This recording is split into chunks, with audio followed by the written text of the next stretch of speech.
नमस्कार, मी पूजा कारेकर पोटपूजामध्ये आपल्या सगळ्यांचं स्वागत करते। आज माझी मैत्रीण मनीषा इथे आलेली आहे आणि मी ती चांगली संधी सोडणार नाही आहे। ती खूप छान लाडू बनवते, तर ती मल्टीग्रेन लाडू बनवणार आहे आज तुमच्यासाठी। तुम्हाला दाखवणार आहे ते कसे करायचे ते।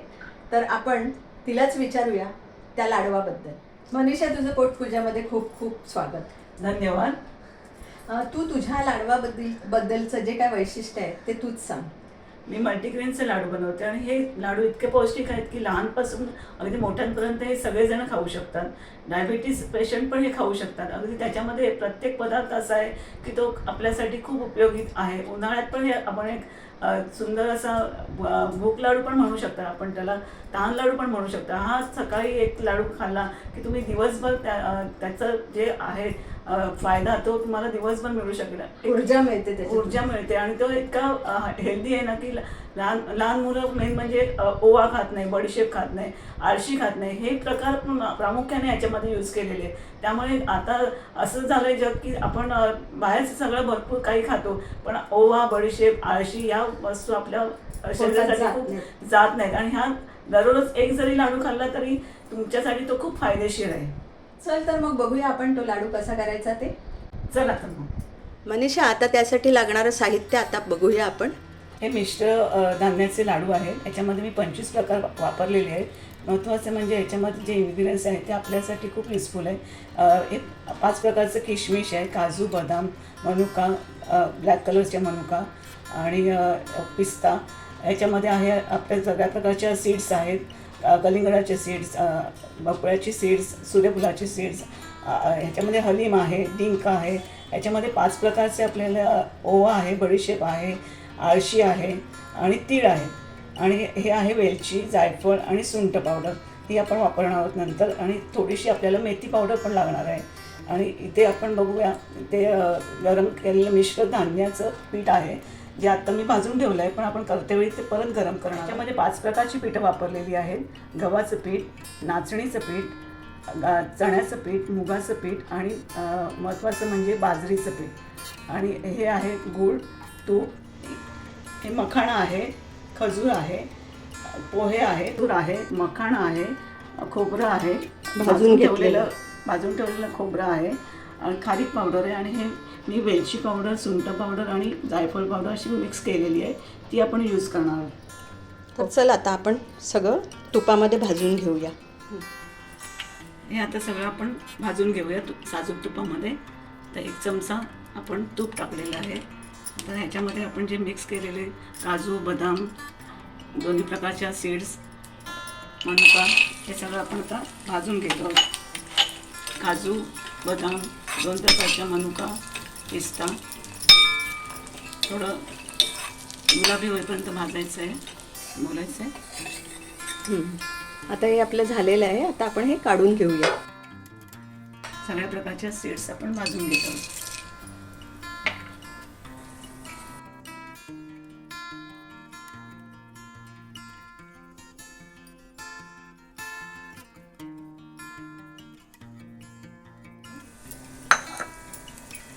आणि त्याच्याबरोबर मखाणे पण मी टाकत आहे।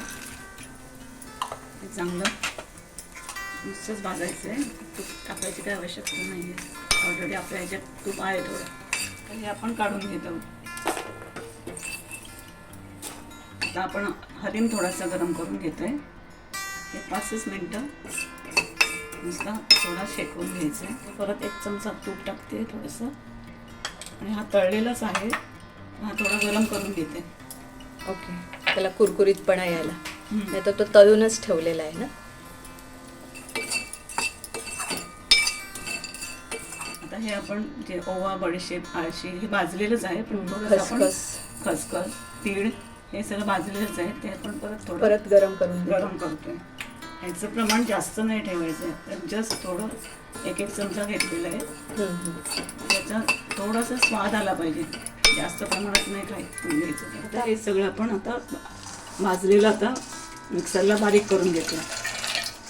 किशमिश, पोहे, मखाणा, सगळ्या प्रकारच्या सीड्स, आणि हे एकदम पण बारीक नाही करायचं, असं जाडसर असं आपण फिरवून घेतो आणि हे 2 प्रकार आहेत ते आपण बारीक करणार नाहीत, हे अख्खेच ठेवायचे.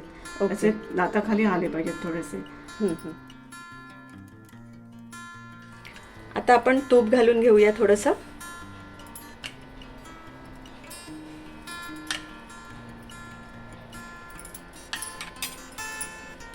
आणि ही 5 प्रकारची पिठं जी आपण मगाशी साहित्यामध्ये पाहिली ती परत आपण तुपामध्ये परतून घेऊया. थोडी भाजून ठेवलेली आहेत, पण परत आता आपल्याला जेव्हा गूळ मिक्स करायचं आहे तेव्हा जरा परत ती सगळी नीट भाजून घेऊया.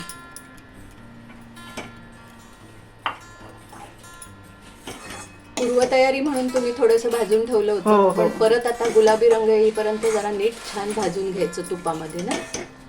हो. आता आपण हे जे मिक्सरला सगळे काजू बदाम पिस्ते बारीक करून घेतले थोडे जाडसर, ते आता आपण यामध्ये मिक्स करूया. आता काय घालायचं? आता हलीम घालतोय आपण.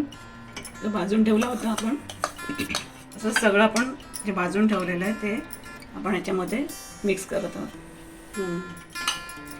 हे बडीशोप, ते खसखस वगैरे ते, आणि हे सुकं खोबरं भाजून ठेवलेलं आहे. आता हे चांगलं परतून घ्यायचं परत एकदा. आता हे परतत असतानाच सगळ्या गोष्टी एकत्र करायच्या, म्हणजे आपल्याला लाडू वळताना बरं पडेल. ही खारीक पावडर आहे, ती सुद्धा आपण त्याच्यातच परतून घेणार आहोत. 1-2 चमचे खारीक पावडर घातलेली आहे. मेथी पावडर. आता आपण मेथी पावडर घालतो आहोत. साधारण 1/2 चमचा किंवा 1.5 चमचाच घालायची. जसं तुम्हाला कडवटपणा आवडत असेल त्याच्याप्रमाणे कमी जास्त तुम्ही करू शकता. आणि यामध्ये घातलेले जेवढे पदार्थ आहेत ते थोडंसं कमी जास्त काय झालं तरी काहीही हरकत नाही, कारण सगळे पौष्टिक पदार्थ आहेत. त्यामुळे थोडं कमी झालं किंवा जास्त झालं, आपल्याकडे नसतील 4 काजू कमी असतील तरी काही हरकत नाही. आता सुंठ पावडर, जायफळ पावडर आणि वेलची पावडर आपण मिक्स करतो आहोत. ती सुद्धा तुम्ही तुमच्या आवडीप्रमाणे कमी जास्त करू शकता. गॅस बारीक असतानाच हे सगळं गॅस बारीक करून सगळं एकत्र करायचं मिश्रण, जेणेकरून ते सगळंच छान खुसखुशीत आणि खमंग होईल. आता आपण याच्यामध्ये खजूर घालतो आहोत. हा खजूर आपण बारीक करून घेतलेला आहे, तो आता आपण त्याच्यामध्ये मिक्स करूया.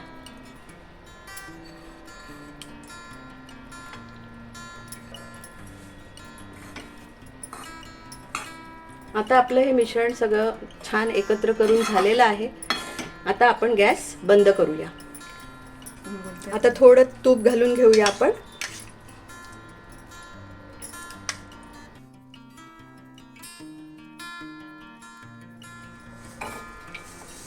पाक आपल्याला करायचा नाहीये, फक्त तूप घालून आपल्याला गूळ वितळवून घ्यायचा आहे. आणि त्याच्यामध्ये अगदी 1 चमचा आपल्याला पाणी घालायचं आहे. आपले लाडू वळले गेले पाहिजेत म्हणून आपण तूप जरा जास्त घालायचं. पाक होऊ द्यायचा नाही आहे म्हणून आपण आधीच काढलेलं आहे.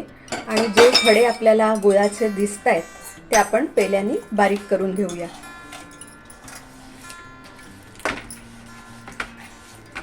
आता हा पाक गरम असतानाच, आणि हे सुद्धा साहित्य आपलं गरमच आहे, गरम असतानाच ते मिक्स करायचं आहे.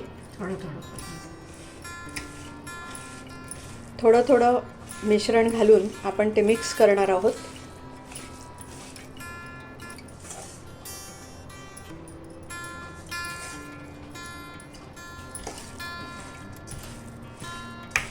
असतानाच आपण हे मिश्रण सगळं एकत्र करून घेणार आहोत, म्हणजे वळायला सोपं जाईल. आणि तूप कमी पडलं तर थोडंसं तूप तुम्ही वरून साजूक तूप घालू शकता.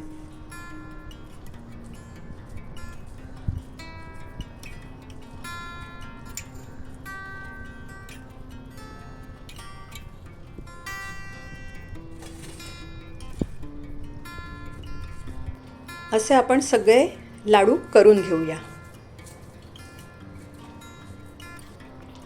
आता आपले हे सगळे लाडू वळून झालेले आहेत. मनीषा, लाडू अतिशय उत्कृष्ट झाले, मस्तच झाले, प्रश्नच नाही. आणि किती 25 प्रकार त्याच्यामध्ये तिने घातलेले आहेत. आणि सगळे पौष्टिक प्रकार आहेत. कारण असं लहान मुलं खात नाहीत, पण त्या निमित्ताने हा लाडू जर खाल्ला सगळ्यांनीच, लहानांपासून मोठ्यांपर्यंत, तर हाड मजबूती होईल, केस गळती थांबेल, नंतर रक्तवाढीसाठी सुद्धा अतिशय उत्कृष्ट असा हा लाडू आहे. तर तू तो लाडू आमच्या प्रेक्षकांना दाखवलास, तो नक्की त्यांना आवडेल याची मला खात्री आहे. आणि ती तुम्हाला कधी हवे असतील तर असे लाडू करून देईल. तर मी फोन नंबर स्क्रीनवर देईनच, किंवा डिस्क्रिप्शन बॉक्समध्ये सुद्धा मी तिचा फोन नंबर देईन. तर मनीषा, तू इथे आलीस आणि माझ्या व्ह्युअर्सना हा लाडू करून दाखवलास, पौष्टिक लाडू, त्याबद्दल खूप खूप धन्यवाद. खूप खूप आभारी आहे मी पण. मला ही संधी दिली त्याबद्दल मी पण खूप खूप आभारी आहे. तुम्हाला ही लाडूची रेसिपी कशी वाटली हे नक्की कमेंटमध्ये कळवा. लाईक करा, शेअर करा आणि सबस्क्राईब करा. आणि हो, मस्त खाण्याची घ्यायची असेल मजा, तर बघत राहा पोटपूजा. धन्यवाद.